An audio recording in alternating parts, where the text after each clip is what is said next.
अस्सलाम वालेकुम नाज़रीन। अपेरेंटली अब यह लगने लगा है कि सीज फायर के नाम पर पाकिस्तान के साथ भारत ने धोखा करने की कोशिश की है। उसकी वजह यह है कि अभी मुख्तलिफ इलाकों से मुख्तलिफ किस्म की खबरें आ रही हैं, इत्तलात आ रही हैं, बिलखसूस लाइन ऑफ कंट्रोल से, आजाद कश्मीर के मुख्तलिफ इलाकों से, और यहीं पाकिस्तान के मुख्तलिफ इलाकों में भी ड्रोन्स की परवाजें, उनको गिराए जाने का सिलसिला भी एक बार फिर से रिपोर्ट किया जा रहा है।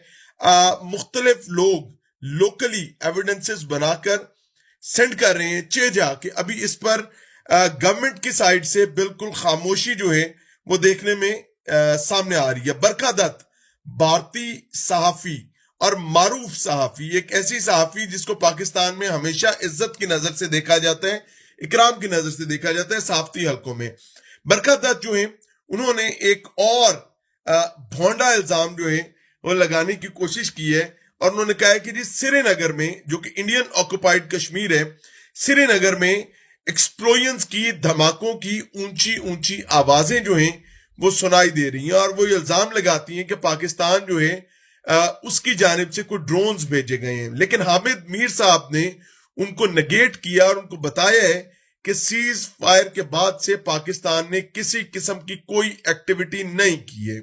वहीं दूसरी जानिब वाह कैंट के हवाले से एक सिचुएशन आ रही है, बताया जा रहा है जी कि वहां पर पाकिस्तान के मिसाइल शिकन निजाम ने भारतीय किसी ऑब्जेक्ट को इंटरसेप्ट किया है। पेशावर के हवाले से ड्रोन्स की परवाजों का बताया जा रहा है, खारिया में ड्रोन्स की परवाजों को बताया जा रहा है, नौशहरा में ड्रोन्स की परवाजों को बताया जा रहा है, भिम्बर और छम्ब सेक्टर के हवाले से बताया जा रहा है कि यहां भारत जो है हैवी गन फायर जो है वो कर रहा है, बड़े पैमाने पर गोलाबारी की जा रही है और हैवी जो सेमी ऑटो मशीन गन्स और मशीन गन्स जो हैं उनको इस्तेमाल किया जा रहा है। हामिद मीर साहब पिछले 1 घंटे से ट्विटर पर इन तमाम चीजों को रिपोर्ट भी कर रहे हैं, कोट भी कर रहे हैं और इस पर बात भी की जा रही है। वाकेंट, पेशावर, खारिया, नौशहरा, भिम्बर, झम्ब सेक्टर, ये वो इलाके हैं जो पाकिस्तान के पास हैं।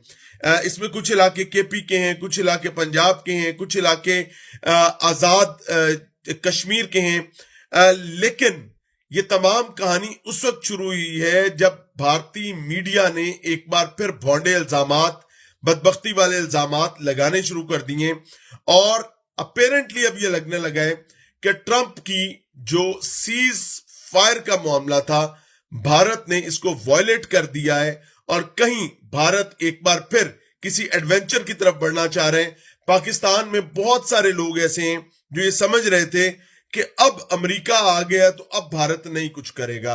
भाइयों, एक बात याद रखें, ये हिंदुत्व का लिथड़ा हुआ बदबख्त शख्स है, इसकी तरबियत जो है वो फसाद फैलाने में हुई है। इसको जो भारत में वोट मिलता है वो एंटी पाकिस्तान नैरेटिव पर मिलता है, एंटी मुस्लिम नैरेटिव पर मिलता है। ये मर जाएगा, ये इस बदबख्ती से पीछे नहीं हटेगा। कुछ लोग होते हैं, पंजाबी की मिसाल तो बहुत थोड़ी सी डिफरेंट सी है, गैर पार्लिमानी हो जाती है, मैं दूंगा तो मुनासिब बात नहीं, मैं रह ना सका मेरा फला फला फला, तो इसके साथ भी वही अजियत है, इसके साथ भी वही अजाब है। लेट्स सी जी, जिम्मेदार जिनकी जिम्मेदारी है, हम सो भी जाते हैं तो वो जाग रहे होते हैं।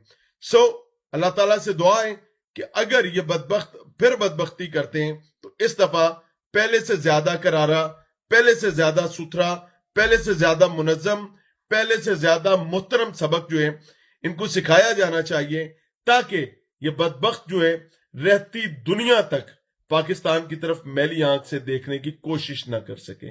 भारतीय मीडिया जो पिछले 1 दिन से अपने ताबूत में दफन हो गया था, पूरी भारतीय कौम जो है उनको लानत मलामत कर रही थी कि तुम्हारे लिए डूब मरने का मकाम है, जो झूठ तुम हमारे साथ बोल रहे थे। पूरा भारत जो है वो वीपीएन लगाकर पाकिस्तानी न्यूज चैनल्स देख रहा है। हमें खुद मैसेजेस रिसीव हो रहे हैं भारत में बसने वाले बहन भाई, मुसलमान बहन भाई, या फिर वो हिंदू सिख जो भारत के मौजूदा नैरेटिव से इख्तलाफ करते हैं, खासतौर पर खालिस्तान से मोहब्बत करने वाली सिख बरादरी जो है वो वीपीएन लगाकर हमारे चैनल्स को देख रहे हैं और वो हमें रिपोर्ट कर रहे हैं कि जनाब कल से, जब से आपका चैनल जो बंद किया गया है, हम سچ سمجھنے کے لیے, سچ جاننے کے لیے آپ لوگوں کو وی پی این کے ذریعے دیکھ رہے ہیں. سو وین دیر از اے ول دیر از اے وے. ہماری دستبستہ درخواست کہ ہمیں اللہ سے دعا کرتے رہنا ہے. We are still in war situation. کچھ دیر پہلے ہم نے بھی یہ اپنے آپ کو سمجھا لیا تھا کہ سیز فائر ہو گیا, میرے خیال سے سبق آ گیا, لیکن یہ کتے کی پوچھل ہے, جو نلی میں 100 سال بھی رہے تو ٹیڑھی کی ٹیڑھی نکلے گی. سو پاک army knows well how to treat them and how to deal with these shits. اجازت چاہیں گے. السلام علیکم.